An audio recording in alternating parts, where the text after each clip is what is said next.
नमस्कार। आप सभी का मेरे YouTube चैनल प्रज्ञादीप पर स्वागत है।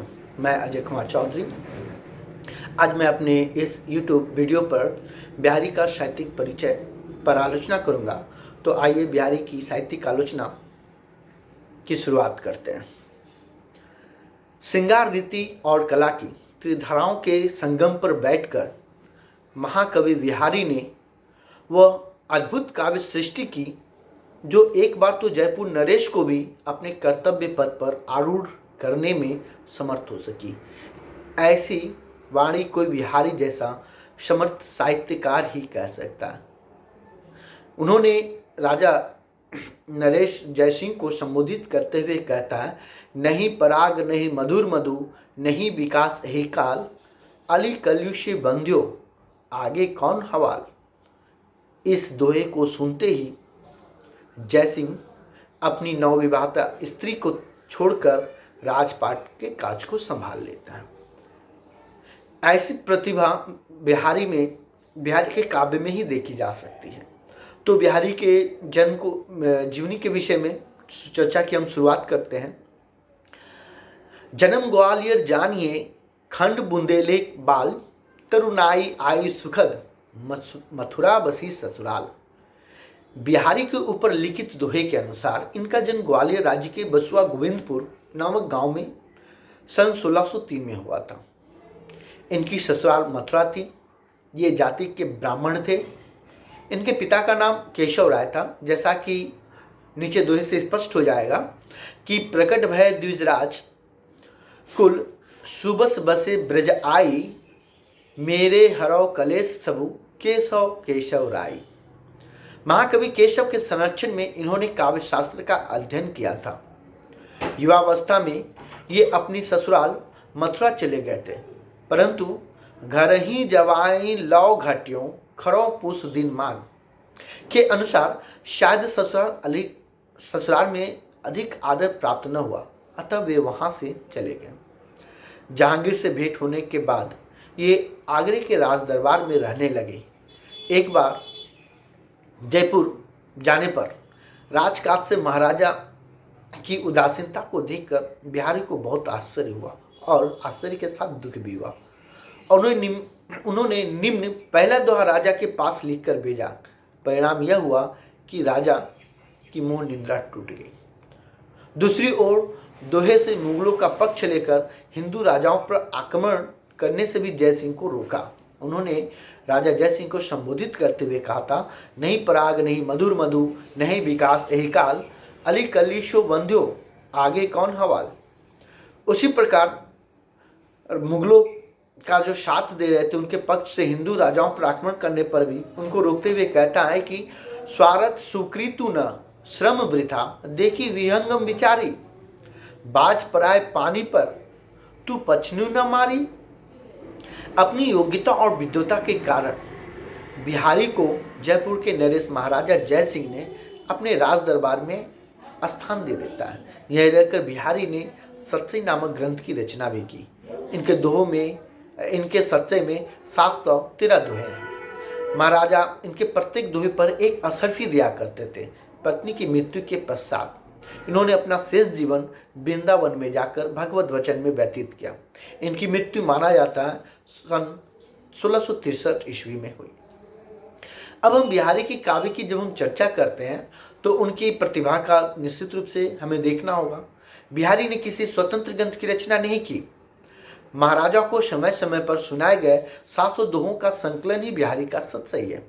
इन्हीं मार्मिक गंभीर एवं विद्वतापूर्ण 700 दोहे के बल पर बिहारी का हिंदी की प्रथम श्रेणी में महत्वपूर्ण कवियों में स्थान प्राप्त है। बिहारी सत्सई की अनेक टीकाएं अनेक भाषाओं में प्रकाशित हो चुके हैं। अनुसंधान से पता चलता है कि इन दोहों की रचना में बिहारी को केवल 8 वर्ष का ही समय लगा था। अब बिहारी के जब हम व्यक्तित्व की चर्चा करते हैं तो पाते हैं कि वे एक सफल मुक्तककार थे। बिहारी एक अच्छे भाव शिल्पी और शब्द शिल्पी थे। वे एक सफल मुक्तककार भी हैं और सत्सई की दोहों में मुक्तक काव्य कला की समस्त विशेषताएं हमें देखने को मिलती है। उसके दोहों में आचार्य रामचंद्र शुक्ल आचार्य रामचंद्र शुक्ल ने कहा था, एक सफल मुक्तकार की कल्पना की समाज शक्ति और भाषा की समाज शक्ति दोनों विद्यमान है। इनके दोहों में गागर में सागर भरने का प्रयास किया गया है। इस प्रकार आचार्य रामचंद्र शुक्ल ने उनके दोहों को गागर में सागर भरने वाला कहा है। अब हम भाव की चर्चा करते हैं तो बिहारी का काव्य प्रेम और श्रृंगार का काव्य है।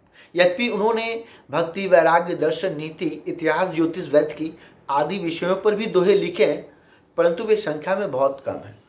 बिहारी की कविता हृदय को स्पर्श करती है, परंतु प्रभाव चिरस्थायित्व का अभाव है। श्रृंगार में संयोग तथा वियोग दोनों पक्षों का भी सफल चित्रण हुआ है। वियोग चित्रण में बिहारी कहीं कहीं हास्यास्पद तो अवश्य हो जाते हैं और कहीं कहीं तो अतिशयोक्ति की सीमा को भी पार कर जाते हैं। सूक्ष्म मनोवृत्तियों और अनेक अनुभवों का एक साथ चित्रण प्रस्तुत करने में बिहारी अद्वितीय थे। बिहारी प्रकृति चित्रण में भी दस थे। उनका षड्ऋतु वर्णन बड़ा ही अनोखा है। संयोग पक्ष में भाव वशलता के उदाहरण हम देख सकते हैं कि कहत नत रीजत खिजत मिलत खिलत लजियात, भरे भवन में करत है नैनु सो सब बात। दूसरी पंक्ति उसको हम देख सकते हैं कि बतरस लालच लाल की मुरली धरी लुकाए, शौ करे भौनी हंसे दैन कह नट जाए। यह है उनकी कविता, यह है उनके दोहे।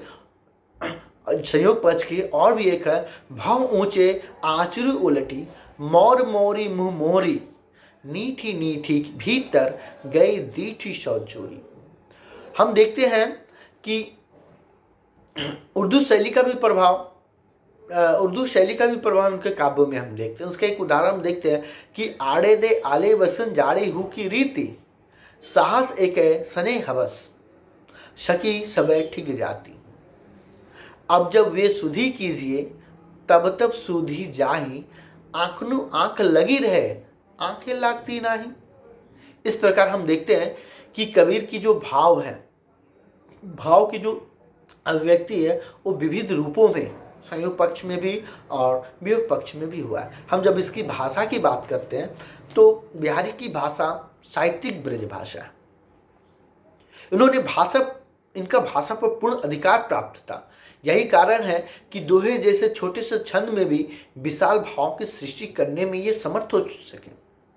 भाषा में तोड़ मरोड़ नहीं है, शब्द चयन उपयुक्त है, प्रसाद और माधुर्य गुण सर्वत्र विद्यमान है।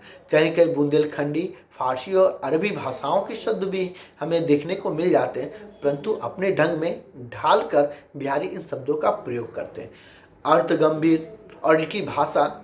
गंभीरता इनकी भाषा की सबसे बड़ी विशेषता है। हम शैली की जब बात करते हैं तो बिहारी मुख्य रूप से मुक्तक शैली में अपने काव्य का सृजन करते हैं। मुक्तक शैली के अंतर्गत उन्होंने भिन्न भिन्न शैलियों का प्रयोग किया है। इनके भक्ति और नीति संबंधी दोहों में प्रसाद गुण युक्त सरस शैली का, श्रृंगार संबंधी दोहों में माधुर्य गुण युक्त व्यंजना शैली का, ज्योतिष गणित एवं दर्शन संबंधी दोहे में चमत्कारपूर्ण शैली का तथा अन्य दोहों में फारसी की अनुयोक्ति प्रधान शैली का वर्णन हुआ है। इनकी सभी शैलियों में भाव व्यंजकता एवं प्रभाव उत्पादकता है। चित्तात्मकता एवं उक्ति वैचित्र्य इनकी शैली के प्राण है। सूक्तियों के प्रयोग ने शैली को और भी आकर्षण बना दिया है। समास पद्धति इनकी सबसे बड़ी विशेषता है। जब हम रस, छंद और अलंकार की बात करते हैं तो बिहारी के काव्य में सर्वोत्तर रसराज श्रृंगार की ही प्रधानता है। श्रृंगार के संयोग पक्ष एवं वियोग पक्ष दोनों का ही विशद चित्रण हुआ है। वियोग पक्ष की अपेक्षा संयोग पक्ष अधिक आकर्षण है और वियोग पक्ष अत्यधिक हास्यास्पद बन गया है। शांत रस के भी दर्शन होते हैं, परंतु बहुत ही साधारण रूप में। हम जब इनकी छंदों की बात करते हैं तो बिहारी ने केवल दोहा जैसे छोटे से छंद ही लिखा है, परंतु अपनी अपरिमित ज्ञान और अद्भुत कल्पना एवं समाहार शक्ति के बल पर इस छोटे से दोहे के छंद में भी इतना रस और विष भर दिया है कि आलोचकों को इसके विषय में कहना पड़ा कि सतसैया के दोहरे जो नाविक के तीर, देखन में छोटन लगे घाव करे गंभीर। हम जब इनके काव्य में, इनके दोहों में अलंकार की बात करते हैं तो इनके प्रत्येक दोहे में कोई ना कोई अलंकार हमें मिल ही जाता है। कहने का तात्पर्य यह है कि बिहारी ने अलंकारों का खूब प्रयोग किया है। श्लेष, यमक, रूपक, उपमा, उत्प्रेक्षा चारों तरफ यत्र तत्र बिखरे पड़े हैं। इस प्रकार हम देखते हैं कि बिहारी के काव्य में एक तरफ जहाँ भावों की सफल अभिव्यक्ति है मुक्तक के रूप में, वहीं इनकी भाषा, भाव, अलंकार, शैली सबकी अपनी अनूठी परंपरा है। इस प्रकार निष्कर्ष रूप से कह सकते हैं कि बिहारी की जीवन और साहित्य हिंदी साहित्य की अमूल्य निधि है, जिसके आधार पर बिहारी रीतिकाल के प्रतिनिधि कवि के रूप में प्रतिष्ठित हुए हैं। नमस्कार, धन्यवाद।